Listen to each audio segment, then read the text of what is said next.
The Magic may have missed out on a major opportunity as Anfernee Simons goes to the Boston Celtics practically for a bag of chips and a bad contract. How did the Boston Celtics end up pulling this off? Today we're going to be talking about the potential, or at least the what we thought was potential to trade for Anfernee Simons, how that lines up for Desmond Bane, and what exactly could the Magic have done. Also, where does this put the Boston Celtics? They're going to be a very competitive basketball team next year, so definitely something to watch. But first, guys, welcome into Magic Digest. I'm your host, Patrick Previty.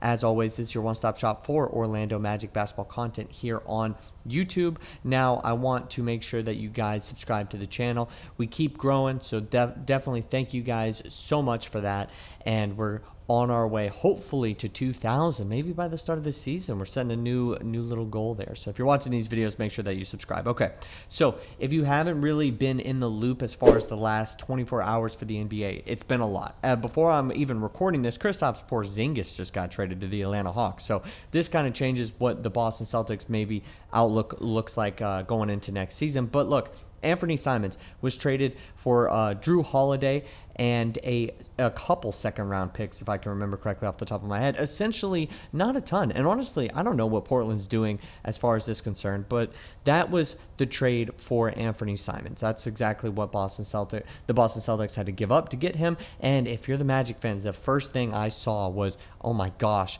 that was all it took after we just gave up so much for Desmond Bane. And if you do need a little bit of a reminder how much or who exactly we gave up to get Desmond Bane, I'll clue you in. We essentially gave up 4 players. Well, they were all net negatives, but we gave up essentially 4 players and had to remove them from the roster. 2 by trade, 2 by not picking up their team option. The 2 team options that we did not pick up were Gary Harris and Corey Joseph. And then we had to give up in the trade KCP and Cole Anthony. We gave up 5 first-round picks, 4 unprotected, and 1 pick swap. One of those picks was the Phoenix Suns pick, and then 3 others were the Orlando Magic's picks, now 1 for this year, and it was the higher one for this year. So when we talk about Anfernee Simons, you got to think that this is going to be a player that has been on a bad team, hasn't exactly had a ton of minutes playing meaningful basketball in the NBA, and when we want a player that could potentially help or bring this team to another level, we're looking for somebody maybe more consistent who does have a little bit more experience. So I definitely think there's a positive to getting Desmond Bane instead of Anfernee Simons. I mean, we don't know exactly if Anfernee Simons can be a difference maker on a playoff team, but what I do know is that package was a lot smaller than the one that we gave up for Desmond Bane.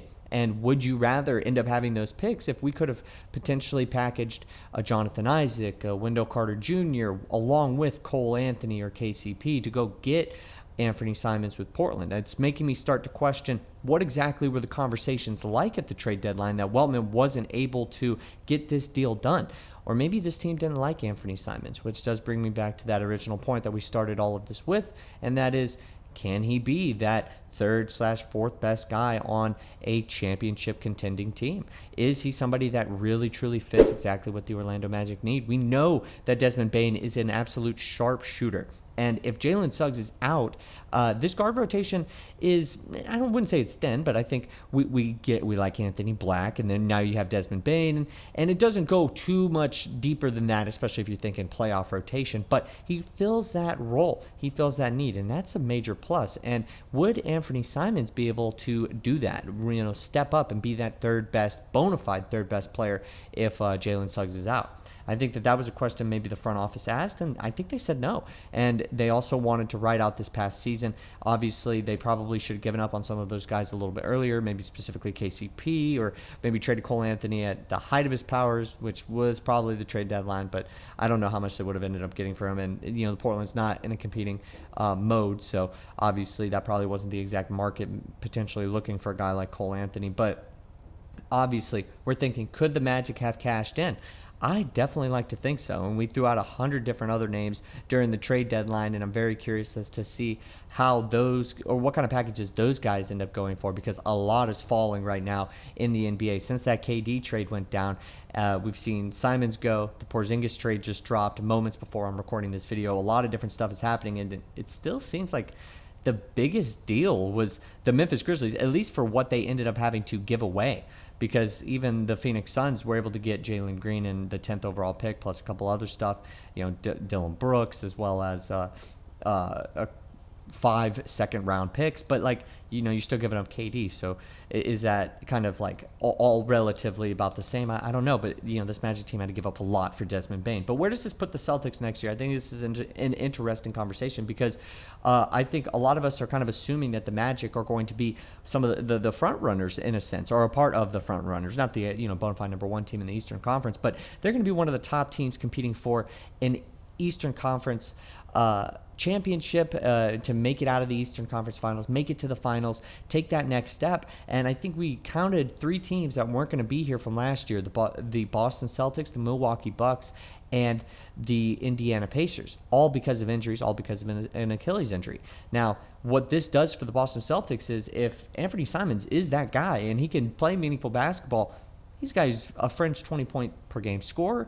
The Boston Celtics have one of the best guard rotations in the league, and now they're making some stuff work here with the cap by getting rid of Kristaps Porzingis with whatever he's dealing with, and they can kind of gain a little bit of some flexibility, and they can continue to make moves. I did see another headline that they were looking to they were open to talks about Jaylen Brown. I mean, that seems like we've hit a time machine to 3 or 4 years ago where he was always in trade talks. I don't think he's going anywhere, but that's a pretty decent core, and that's a tough out. I certainly don't think that they're on the same place as they were last year with Jason Tatum and without Anfernee Simons. I mean, nowhere close, but they're not going to just roll over this year, and I think that's a really interesting position, and it adds another wrinkle to the Magic trying to make a major jump from first round to potentially Eastern Conference Finals and beyond.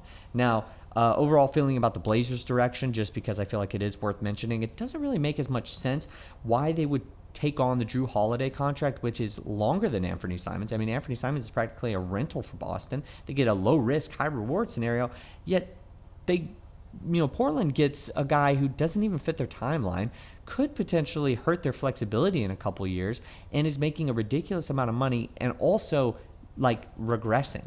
He is not getting better. He is an older, aging player who relied on his defensive ability, and while he's got that championship mentality or forte, if you will, doesn't really fit exactly what they're trying to do. And they're already obviously paying Ayton, so now you got a couple guys on the books for $35+ million in a couple of years, and it seems like neither of those guys are going to be real pillars to your future at a certain point. I mean, sure, maybe Ayton sticks around, but I don't know exactly what the Blazers are doing here. Now, maybe it is just a move where they felt like they wanted to get rid of Anfernee Simons after all this time, right? You have heard his name in trade talks for the past couple of years. Maybe you move on and try to kind of invest in some of your younger guards. I'm sure Blazers fans will be able to help me out here in the comment section down below of what you guys think is a positive from this deal. But moving on and kind of getting to the next page of this book that they're trying to write and trying to bring this team back is maybe a part of it as well. But just doesn't really fit exactly what they're trying to do. And I'm thinking, man, the Orlando Magic definitely could have ponied up. But I think overall, I think a lot of Magic fans will tell you, Desmond Bane is a great player, fits exactly what this team needs, and, isn't going to be a player that is going to, you're questioning if he can play in big moments. I think we think that Desmond Bane is going to be able to provide us with good playoff scoring. So at the end of the day, it feels like we maybe missed out on an opportunity to get Anfernee Simons, especially for how cheap it was, but got to be happy with Desmond Bane, even if that was also an overpay. So on the opposite ends of the spectrum in a sense. But let me know what you guys think down below about this trade, about this Anfernee Simons trade that dropped, and exactly how are you feeling as an Orlando Magic basketball fan. It's kind of a weird deal here, I would say. But as always, I'll see you guys next time with more Orlando Magic basketball content.